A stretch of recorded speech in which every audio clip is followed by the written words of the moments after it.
аз 26 то 28 ноябр дар шаҳри Дубай, Амороти Муттаҳидаи Араб, мусобиқаи тоскулои бузург оид ба ҷудо бо иштироки 223 варзишгар, 135 мард ва 88 зан аз 41 давлати дунё доир гашт, ки охирин мусобиқаи Гранд-слам дар соли 2021 ба ҳисоб мерафт. Дар ин мусобиқаи сатҳи баланд аз Тоҷикистон 10 ҷудочӣ иштирок намуд, ки се тан аз паҳлавонони меҳан соҳиби нишонҳои мусобиқа гардиданд. Дар вазни то 90 кило Комроншоҳи Устопирён медали нуқра ва Ҷаҳонгир Маҷидов медали биринҷӣ ба даст оварданд.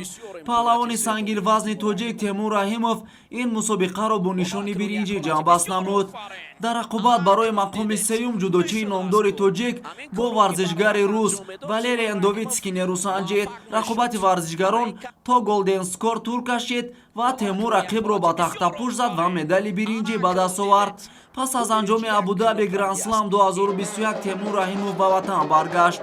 дар фурудгоҳи байналмилалии шаҳри Душанбе дар баробари намояндагони васоити ахбори омма, инчунин намояндагони Федератсияи ҷудои кишвар, мураббиён, ёрону наздикон, ҳаводорони ҷудо ва дигар масъулини соҳаи варзиши кишвар бо карнаю сурнай ба пешвози ин парчамбардори кишвар омаданд. дар шаҳри Абу-Даби мусобиқаи Гранд-слам баргузор гардид. Дар он ҷо дар вазни ҷамъи 100 килограмм иштирок кардам ва сазовори медали биринҷӣ гаштам. ҳарифи якумам аз давлати Шветсия буд. Ман ӯро мағлуб намуда дар давраи дуюм аз давлати варзишгар аз давлати Украина буд. қозмӯиро бухтам ва баъдан ҳарифам аз давлати Финландия буд. Ӯро мағлуб кардам ва барои медали биринҷӣ ҳарифам аз давлати Русия буд.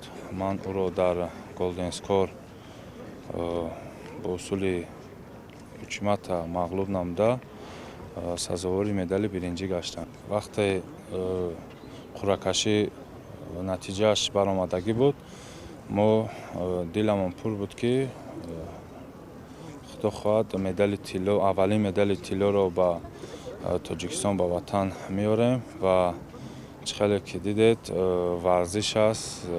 Бо як иштибоҳи худам ман аз медали тилло маҳрум монам ва ин варзиш аст. мо бояд дилшикаста нашавем ва машқҳои худро дучанд карда, ин охирон мусобиқаи ҷамъбастии сол буд ва ҳаракат мекунем дар мавсими нав ба қуллои баланд расему ватанро муаррифӣ кунем.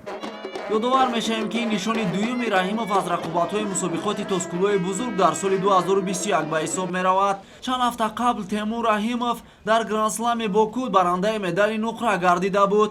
Абу-Даби Гранд-слам 2021 дар таърихи ҷудои кишвар бо ҳарфҳои заррин сабт хоҳад шуд, зеро ин аввалин бор аст, ки аз чунин мусобиқаи сатҳи баланд якбора се паҳлавони тоҷик соҳиби медал мегарданд.